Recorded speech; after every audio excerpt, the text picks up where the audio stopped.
हजूर मेरा सवाल था कि हमारा खुदा में लिखा हुआ है कि कम्युनिज़म से लोग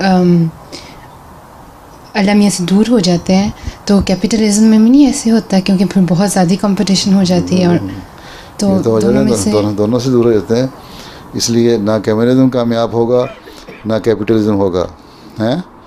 इसलिए जो इस्लाम का निज़ाम नौ है ना, न्यू वर्ल्ड ऑर्डर, अगर उर्दू नहीं पढ़नी आती तो खलीफा मुस्तानी किताब इंग्लिश में भी है, हैं। इस निज़ाम नौ, वो किताब पढ़ें, उसमें कैपिटलिज्म की बुराइयां भी लिखी हुई हैं और कम्युनिज़म की भी लिखी हुई हैं, और उसमें बताया हुआ कि इस्लाम का निज़ाम जो है वही आखिर में कामयाब होने वाला है। कनाडा में मुझे किसी ने पूछा था,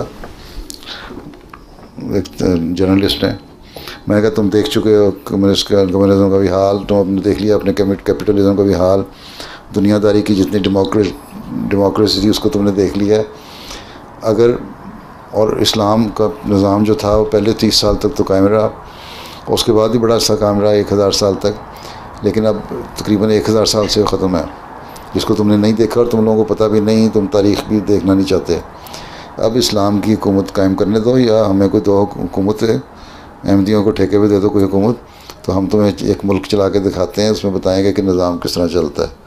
और या नहीं भी तो अब इस्लाम का जो हकीकी इस्लाम का निज़ाम है वही कामयाब होना है। ये नहीं कि बिगड़ा हुआ हम समझें कि हम अहमदी हो गए हैं तो हम बिगड़ जाएं और अपनी मर्जियां करने लगें, हमारे से अपना लजना का निज़ाम या खुदा मलिम जगह का, या जिस तरह वो लड़की शिकायत कर रही है अपनी जमाती निज़ाम तो हमारे पे इंसाफ से चलता नहीं है, तो हम कहें हुकूमतें इंसाफ से चला लेंगे। नहीं, अगर इंसाफ से चलाएँगे इस्लाम का हकीकी निज़ाम, तो यही हकीकी निज़ाम कामयाब होने वाला है। अल्लाह ताला का फजल भी इसके साथ होगा और थियोरेटिकली भी यही कामयाब होने वाला है।